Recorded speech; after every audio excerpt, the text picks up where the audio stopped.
आगे बढ़ते हैं। जेएनयू कैंपस से जुड़ी बिग ब्रेकिंग आपको बता देती हूँ। कैंपस में बीती रात विवादित नारेबाजी हुई है।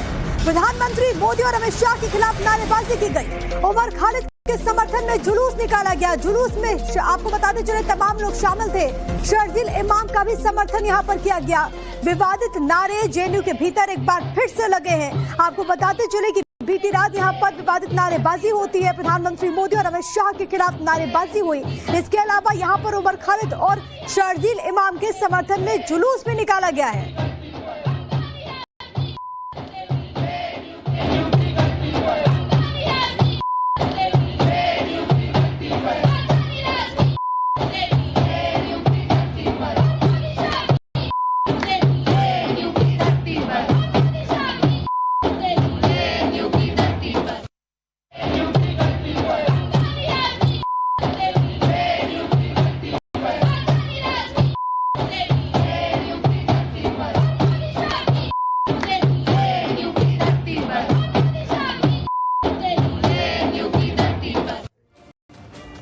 तो सुना आपने, ये विवादित नारे लगाए गए हैं और अब इसको लेकर के सियासत भी हो रही है। बीजेपी की प्रतिक्रिया सामने आई है। सबसे पहले आपको ये बता देते हैं, कांग्रेस इकोसिस्टम के स्टूडेंट्स अब धमकी दे रहे हैं। बीजेपी के प्रवक्ता शहजाद पूनावाला की तरफ से कहा गया कि कांग्रेस का इकोसिस्टम के स्टूडेंट्स अब धमकी दे रहे हैं कि मोदी शाह तेरी कब्र खुदेगी जेएनयू की धरती से। ऐसे लोगों के बचाव में ये लोग खड़े हैं जो कि देश को तोड़ने की साजिश रच रहे हैं।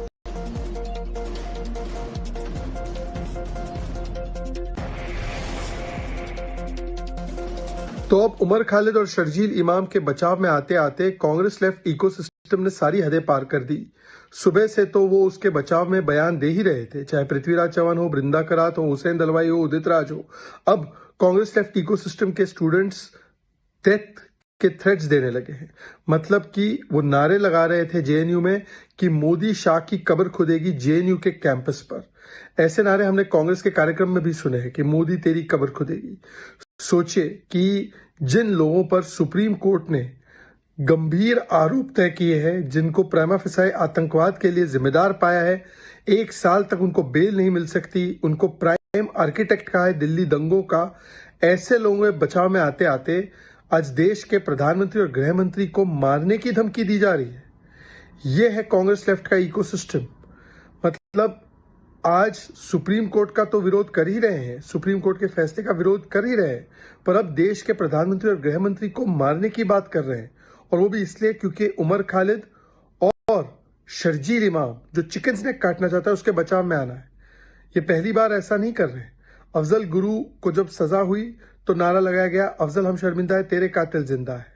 फिर हमने देखा कि याकूब की पैरवी करने लगे, नक्सलियों को शहीद बोलते हैं। कभी कभी तो ये सीआरपीएफ के जवान के मारे जाने पर जश्न भी मनाने का काम करते हैं। बाटला हाउस एनकाउंटर में मारे गए टेररिस्ट के लिए आंसू बहाते हैं। और अब जिस प्रकार से देश के प्रधानमंत्री और गृह मंत्री को मारने की बात, वो भी उमर खालिद और शर्जील इमाम को सुप्रीम कोर्ट ने बेल नहीं दी, इसलिए ये डेथ थ्रेट देना है। ये दिखाता है कि कांग्रेस और लेफ्ट इकोसिस्टम का मानसिक दिवालियापन आ चुका है। नारेबाजी के दौरान जेएनयू छात्र संघ का ज्वाइंट सेक्रेटरी दानिश मौजूद था। जेएनयू छात्र संघ का सेक्रेटरी सुनील भी वहीं पर मौजूद था। लेफ्ट संगठन से जुड़े कई छात्र मौके पर मौजूद थे। सूत्रों के हवाले से बड़ी खबर, और सबकी मौजूदगी में ऐसे नारे वहां पर लगाए गए हैं। और ऐसा नहीं है कि जेएनयू से इस तरीके से पहली बार कोई नारे लगे हों। इससे पहले भी अलग अलग मौके पर आपने देखा कि कैसे देश विरोधी नारे लगे हैं। अब एक बार फिर से मामला सामने है, जिसके बाद कई सारे सवाल उठ रहे हैं। सबसे बड़ी बात है कि जेएनयू छात्र संघ का ज्वाइंट सेक्रेटरी वहां पर मौजूद था, सेक्रेटरी की भी मौजूदगी थी, और उनकी मौजूदगी में ही ये सब कुछ हुआ है। मोहित ओम मेरे साथ, मेरे सहयोगी तमाम जानकारी के साथ इस वक्त कनेक्टेड है। मोहित, इन तस्वीरों को देख करके हर किसी के जहन में यही सवाल उठेगा कि कैसे मानसिकता है जेएनयू में, कैसी मानसिकता है इन तमाम लोगों में, विरोध करने का ये कैसा तरीका है? देखिए, जेएनयू में समय समय पे हमने कई प्रदर्शन देखे हैं। उन प्रदर्शन के दौरान ऐसे नारेबाजी देखी है जो बाद में विवादित नारे बनते हैं, क्योंकि जिस तरीके से वहां पे कल ये नारेबाजी हुई है उसको लेकर प्रोटेस्ट मार्च का इन्होंने पहले से ही एक ऐलान किया था कि साबरमती ढाबे पर रात में सब इकट्ठे होंगे। क्यों इकट्ठे होंगे? क्योंकि सुबह सुप्रीम कोर्ट ने दिल्ली दंगों के मामले में उमर खालिद और शर्जील इमाम की जो बेल एप्लीकेशन थी उसको निरस्त किया है और बोला है कि इन दोनों का रोल जो है वो इस दंगों के अंदर देखा जा रहा है। यूएपीए की धारा इनके खिलाफ लगी हुई थी। उसके अलावा 5 अन्य जो आरोपी थे उनको जमानत दे दी गई थी। लेकिन शर्जील इमाम और उमर खालिद को लेकर जेएनयू छात्र संघ के जो स्टूडेंट्स और लेफ्ट विंग के जो छात्र थे वो कल रात को इकट्ठे हुए और वहां पे नारेबाजी की है और नारे इस तरीके के लगाए जा रहे हैं जो विवादित नारे हैं। दिल्ली पुलिस का कहना है कि इस मामले में अभी उनको कोई लिखित शिकायत नहीं मिली है, लेकिन अगर यूनिवर्सिटी प्रशासन की तरफ से लिखित शिकायत मिलती है तो उस पर एक्शन जरूर लिया जाएगा। लेकिन जिस तरीके से पूरे नारे के वीडियो सामने आए उस वीडियो में कई सवाल भी उठने चाहिए। मैं आ रही हूँ आपके पास, लेकिन एक बार जरा अपने दर्शकों को फिर से सुनवा देते हैं कि वहां पर कैसे विवादित नारे लगे हैं जेएनयू कैंपस के भीतर, जरा सुनिए।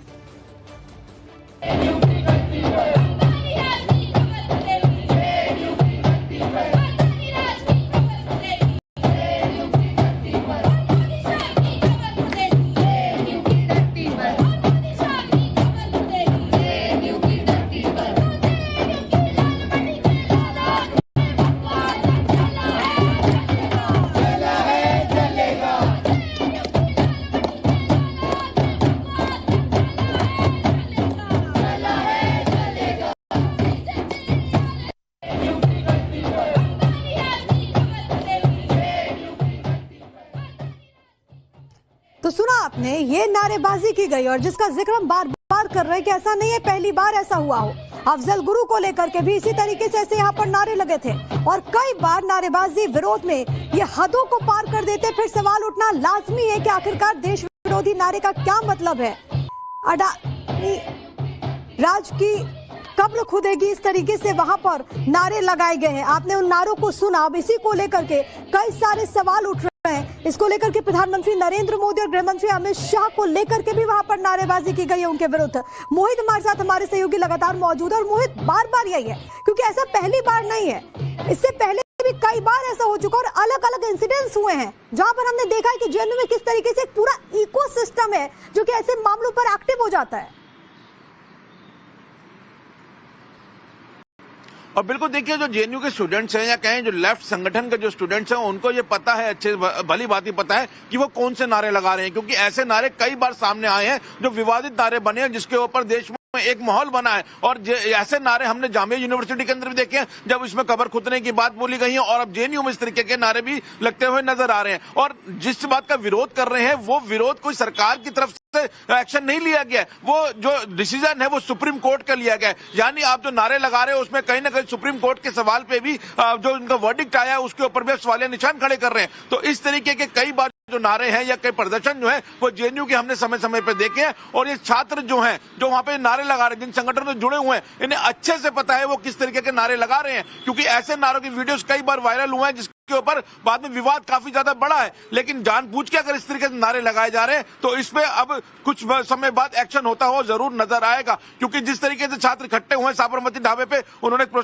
प्रोटेस्ट मार्च का इन्होंने ऐलान भी किया था, एक पोस्टर भी जारी किया था। उस पोस्टर में बताया था कि किस तरीके से शर्जील इमाम और उमर खालिद को 5 साल बाद भी बिना ट्रायल के सुप्रीम कोर्ट ने जमानत नहीं दी है और उनको जेल के अंदर रखने का आदेश दिया है। इसको लेकर एक विरोध उनका जो है सुबह से नजर आ रहा था। जो उनके ऑफिशियल ग्रुप बने हुए हैं जेएनयू छात्र संगठन के, उसके अंदर कई तरीके के मैसेज आ रहे थे। लेकिन शाम को ये साबरमती ढाबे पे इकट्ठे होते हैं, वहां पे एक नारेबाजी करते हैं और उसमें खुद जो जेएनयू छात्र संघ के जो ज्वाइंट सेक्रेटरी है दोनों मौके पर मौजूद थे और इस तरीके के नारे वहां पे लगाए गए हैं।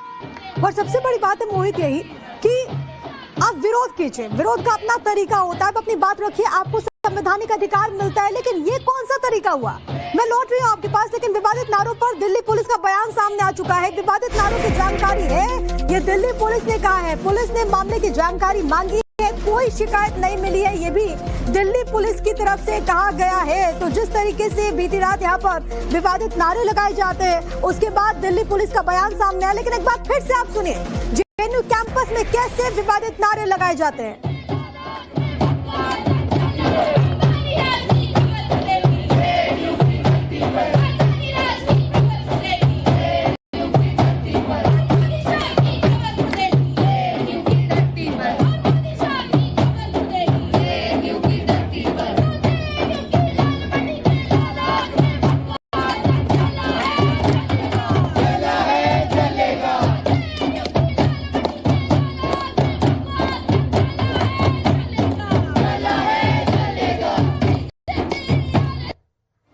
याद रखिए कि ये जो प्रोटेस्ट है वो उसके समर्थन पर हो रहा है, उसके समर्थन में हो रहा है जिसको देश की सर्वोच्च अदालत ने माना कि उन पर जो आरोप है वो गंभीर है और देश की सुरक्षा से किसी प्रकार का समझौता नहीं किया जा सकता और इसी को लेकर के दोनों को बेल नहीं मिली।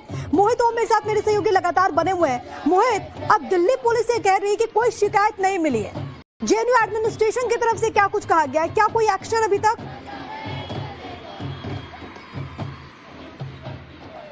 देखिए, जेएनयू एडमिन की तरफ से अभी कोई आधिकारिक बयान सामने नहीं आया है, लेकिन दिल्ली पुलिस के जो वीडियो भेजे गई और बताया गया कि कल इस तरीके के नारे लगे, तो उन्होंने कहा है कि वीडियो हमारे संज्ञान में है। जब ये इस तरीके की नारेबाजी हुई है उसके बाद ये वीडियो जो है वो उनके संज्ञान में आए थे, लेकिन अभी जब जेएनयू प्रशासन बोलेगा उसके बाद ही कोई एक्शन लिया जा सकता है। और हो सकता है कि अगर इस बात को लेकर दिल्ली बीजेपी के प्रवक्ता प्रदीप भंडारी इस वक्त हमारे साथ कनेक्टेड है।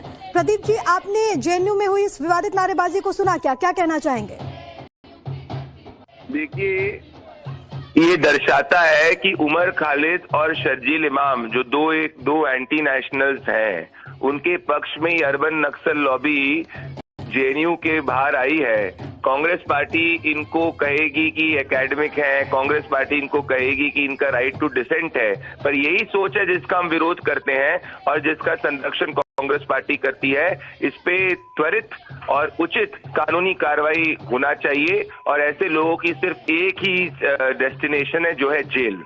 प्रदीप जी, ऐसा पहली बार नहीं है, इससे पहले भी हमने देखा है कि जेएनयू में इस तरीके से नारेबाजी हुई है। अफजल गुरु से लेकर के पटना हाउस तक में हमने देखा कि किस तरीके से यहाँ पर ऐसे नारेबाजी हुई है। क्या वजह आप मानते हैं? ये वो सोच है उमर खालिद और शर्जील इमाम की, जो देश विरोधी सोच है, जिसमें ये प्रधानमंत्री नरेंद्र मोदी और गृह मंत्री अमित शाह की कब्र खुदेगी की बात कर रहे हैं। मतलब बुरहान वानी जैसे आतंकवादी को सर पे चढ़ाए, अफजल गुरु जैसे आतंकवादी को सर पे चढ़ाए और देश के प्रधानमंत्री की कब्र खुदने की बात करते हैं। ये स्पष्ट करता है ये अर्बन नक्सल और टुकड़े टुकड़े लॉबी है। अभी भी एक पूरी फौज होती है जो कि इनके लिए आकर के खड़ी हो जाएगी, जो कि ये कहेगी कि नहीं, इसमें इनकी कोई गलती नहीं है। उन पर भी सवाल उठने चाहिए। प्रदीप भंडारी, बहुत धन्यवाद आपका हमारे साथ जुड़ने के लिए, लेकिन आप इन तस्वीरों को देखिए और ये तस्वीरें जब भी जेएनयू से सामने आती है कई सारे सवाल उठते हैं। सवाल ये उठने चाहिए कि आखिरकार समर्थन में किस तरीके से वहां पर नारेबाजी होती है, किस तरीके से सारी हदों को पार कर दिया जाता है। आप देख रहे हैं कि देश की सर्वोच्च अदालत का एक फैसला आता है, इसका विरोध वहां पर लोगों ने किया और विरोध करते करते देश के प्रधानमंत्री और देश के गृह मंत्री के खिलाफ यहाँ पर नारेबाजी की गई। और ऐसा पहली बार नहीं है जिसका जिक्र हम बार बार कर रहे हैं, ऐसे पहले भी हो चुका है जेएनयू कैंपस के भीतर। जरूरी है ये जो पूरा इकोसिस्टम है उसको ध्वस्त किया जाए, जो कि ऐसे मामलों में पूरी तरीके से एक्टिव हो चुका है। आपको दिखाते हैं एक बार फिर से वहां पर किस तरीके से नारेबाजी की गई, सुनिएगा।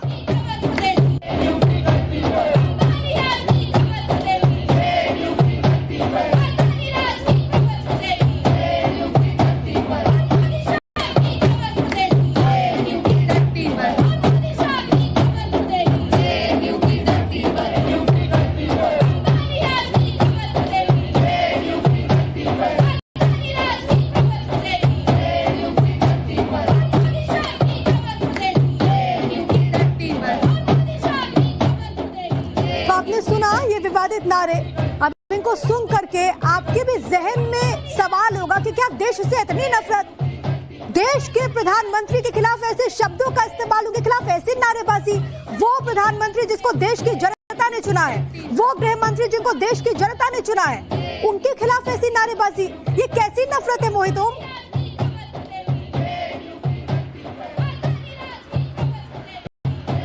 देखिए, इस मानसिकता को अगर पढ़ने की हम कोशिश करें तो ये वो मानसिकता है जो समय समय पर ऐसे विवादित नारे लगाती हुई सामने आई है। अगर बात करें कुछ दिन पहले की, तो हिडमा को लेकर भी जिस तरीके से इंडिया गेट पर प्रोटेस्ट हुआ था, उसमें खुद दिल्ली पुलिस के जो जवान थे उनके साथ मारपीट करते हुए नजर आए थे लेफ्ट छात्र संगठन, और वहां पे भी एक बड़ा इन्होंने प्रदर्शन करने की वहां पे कोशिश की थी, और जब दिल्ली पुलिस ने रोका तो वो मारपीट की। और अब जब एक जो मामला सामने आया जिसमें सुप्रीम कोर्ट अपना वर्डिक्ट दे रहा है, उसके विरोध में ये नारे लगा रहे हैं, और नारे में किसको टारगेट कर रहे हैं? देश के प्रधानमंत्री, गृह मंत्री और एक बड़े बिजनेसमैन को वहां पे टारगेट किया जा रहा है। यानी इनकी सोच जो है वो एक अलग तरीके की सोच है, जिसको लेकर इनको पता है कि ये कौन से नारे लगा रहे हैं और इस नारे के बाद क्या एक माहौल बनेगा। तो एक जानबूझ के ये माहौल बनाने की कोशिश की जाती है।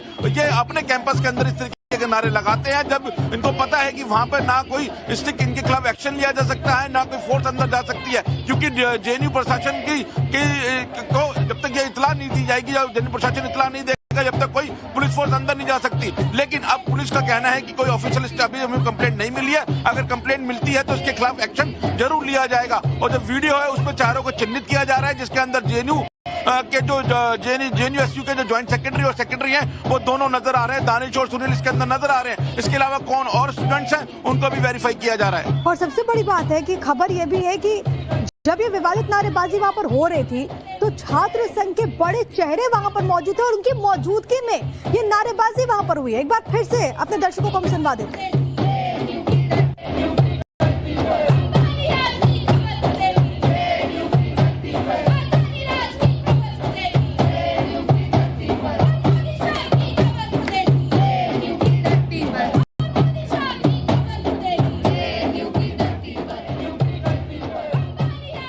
आरती सिंह इस वक्त हमारे साथ भारतीय जनता पार्टी का पक्ष रखने के लिए जुड़ गई हैं। आरती सिंह जी, एक बार फिर से जेएनयू से ऐसे नारे उठे हैं, क्या मतलब है इसके?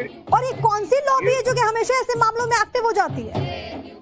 ये वही लॉबी है और वही डीएनए के लोग हैं जिन्होंने कहा था अफजल हम शर्मिंदा हैं, तेरे कातिल जिंदा है। They don't believe in Indian constitution, they don't believe in Indian constitutional bodies also.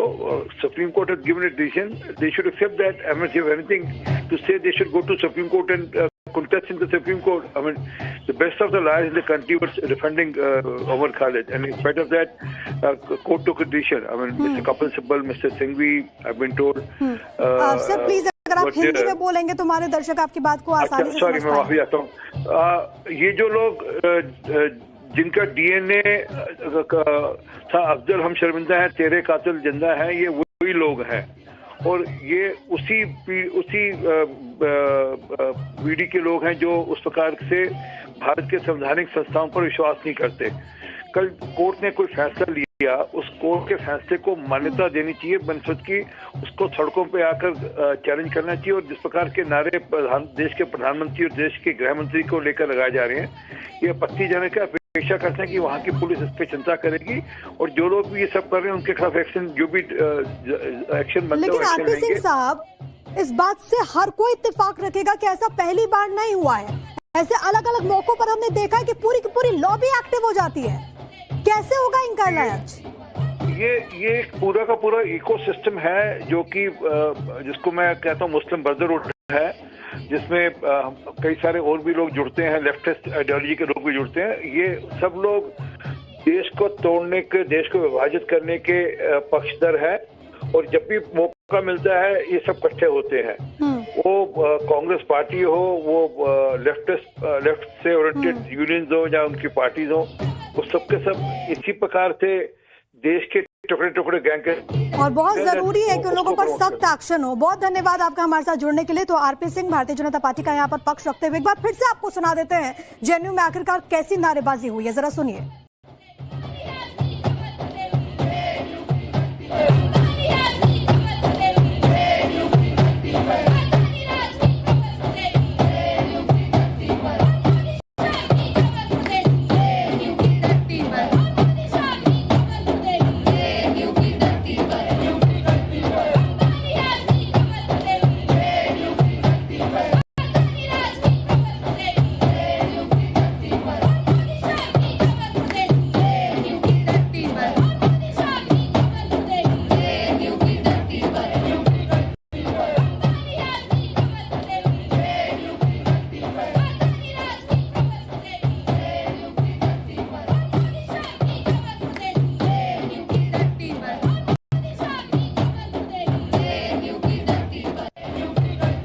तो सुना आपने ये विवादित नारेबाजी। एक बार बहुत ध्यान से आप देखिए, यहाँ पर तमाम लोग हैं और यहीं पर नारेबाजी हो रही है। अगर आप ध्यान से देखेंगे तो यहाँ पर आपको एसएफआई यानी कि स्टूडेंट फेडरेशन ऑफ इंडिया लिखा हुआ नजर आएगा।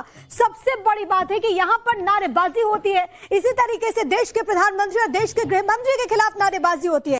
और इस बात को याद रखिए कि ऐसा पहली बार नहीं हुआ। फिर से देखिए, यहाँ पर एसएफआई लिखा हुआ है। सबसे बड़ी बात है कि जब यहाँ पर इस तरीके से विवादित नारेबाजी हो रही थी तो छात्र संघ के कई बड़े चेहरे, सेक्रेटरी यहाँ पर मौजूद थे, लेकिन किसी ने भी रोकने की कोशिश नहीं की, किसी ने कोई एक शब्द तक नहीं कहा।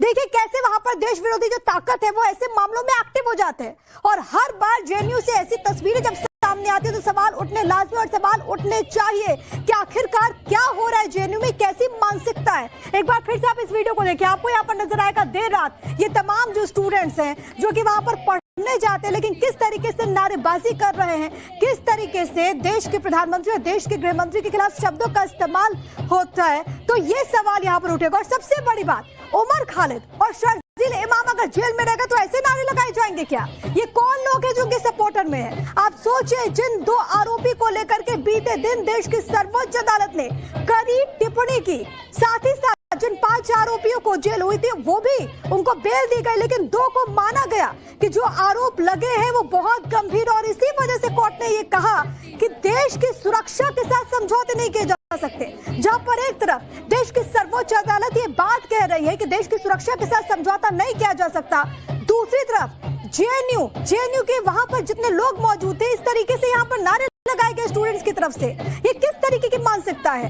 जिन लोगों पर गंभीर आरोप है, जिन लोगों पर 2020 में दिल्ली दंगा को लेकर के उन पर मुख्य किरदार होने की बात कही गई है, जिन लोगों पर दिल्ली के हाई कोर्ट ने जिस तरीके से उनकी बेल पिटीशन को रिजेक्ट कर दिया, और उसके बाद जो मामला देश की सर्वोच्च अदालत में पहुंचा तब उसे रिजेक्ट किया गया, लेकिन बावजूद ये लोग समझने का नाम नहीं ले रहे, बावजूद यहाँ पर इस तरीके से विरोध हो रहा है। ये किसका विरोध है? क्या ये देश का विरोध नहीं है? देश के प्रधानमंत्री को, जिसको देश की जनता ने चुना है, किससे इनको हक दिया कि वो ऐसे शब्दों का इस्तेमाल करें?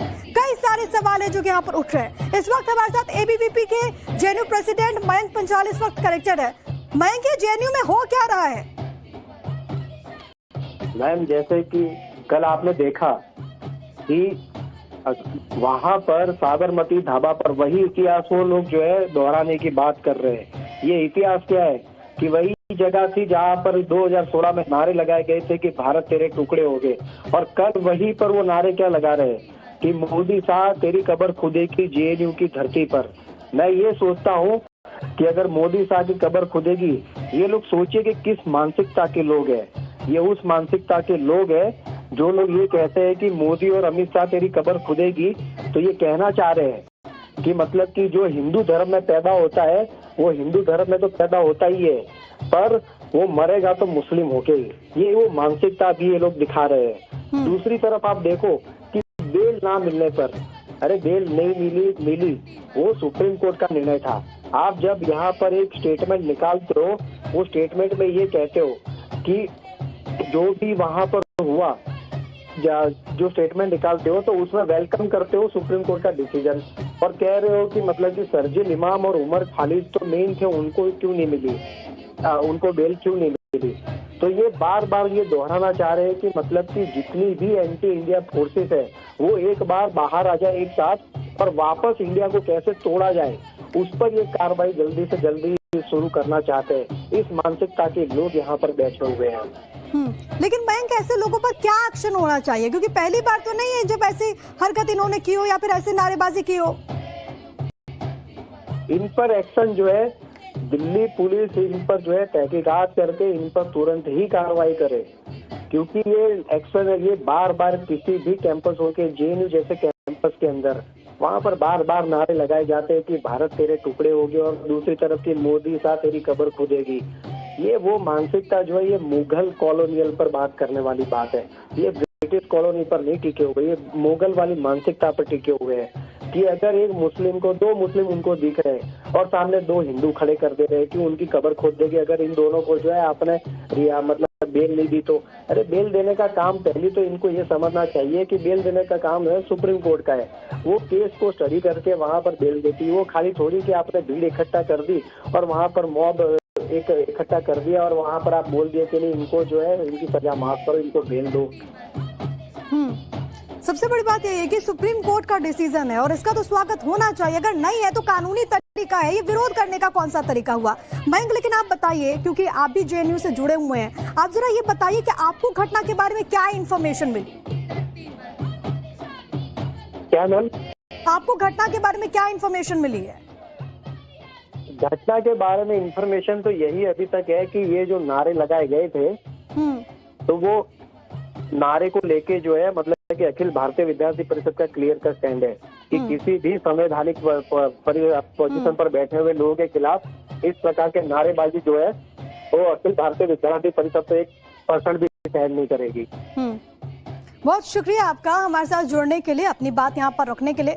तो अभी आपने सुना मयंक पंचाल को एबीवीपी के जेएनयू प्रेसिडेंट हैं और उनकी तरफ से बातें रखी गई है, लेकिन सवाल कई सारे हैं और ये सवाल उठने चाहिए क्योंकि जिस तरीके से बार बार जेएनयू में इस तरीके की हरकत होती है, वैसे लोगों पर एक्शन लेना बहुत जरूरी है क्योंकि विरोध के नाम पर ये किस तरीके से वहां पर नारेबाजी लगाई जा रही है, वहां पर किस तरीके से हरकत हो रही है देश के प्रधानमंत्री और गृह मंत्री के विरुद्ध। एक बार फिर से आप सुनिए।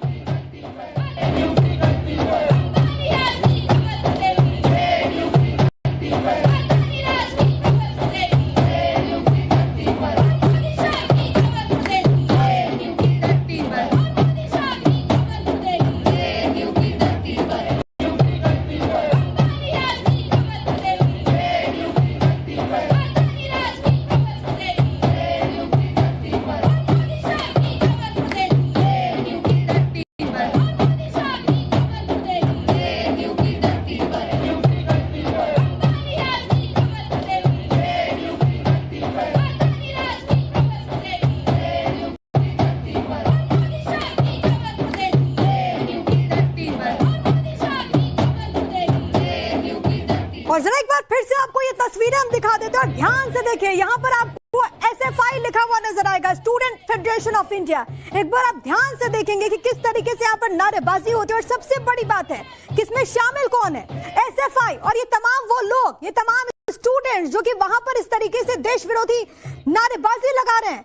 ये किस तरीके की हरकत है, कैसी मानसिकता है, कैसी आइडियोलॉजी है जो कि जेएनयू में पूरी तरीके से एक्टिव हो जाती है। ऐसे किसी मामले में इससे पहले भी इस तरीके से नारेबाजी वहां पर हुई है और सबसे बड़ी बात है कि जिन लोगों को लेकर के देश की सर्वोच्च अदालत कड़ी टिप्पणी करती है, ये मानती है कि देश की सुरक्षा का मसला है, वैसे लोगों के ऐसे सपोर्टर्स और इस तरीके से प्रोटेस्ट किया जाएगा, ये सवाल हर किसी के जहन में। एक बार फिर से आप देखिए इन तस्वीरों को, किस तरीके से यहाँ पर तमाम जो लोग हैं वो यहाँ पर एकत्रित होते हैं। बीती देर रात यहाँ पर नारेबाजी की जाती है। SFI student federation of India, जिसका सीधे तौर पर यहाँ पर रोल नजर आता है, पूरा जो गैंग है वो कैसे एक्टिव हो गया है वो आप जरा इन तस्वीरों में देखेंगे। पूरी तरीके से कैसे माहौल को बिगाड़ने का काम किया जाए और क्या इमेज प्रस्तुत करने की कोशिश की जा रही है। आप सोचिए, एक प्रतिष्ठित शिक्षण संस्थान और वहां से ऐसी तस्वीरें बार बार सामने आना कितना दुर्भाग्यपूर्ण हो जाता है। इस तरीके से यहाँ पर नारेबाजी लगाई की जाती है। तस्वीरें हम आपको लगातार दिखा रहे हैं और तब तक दिखाते रहेंगे जब ऐसे लोगों पर एक्शन जब तक नहीं हो जाता। ये वो लोग हैं जो कि लगातार जेएनयू की छवि को, देश की छवि को धूमिल करने का काम कर रहे हैं। एक बार फिर से सुनिए ये विवादित नारेबाजी।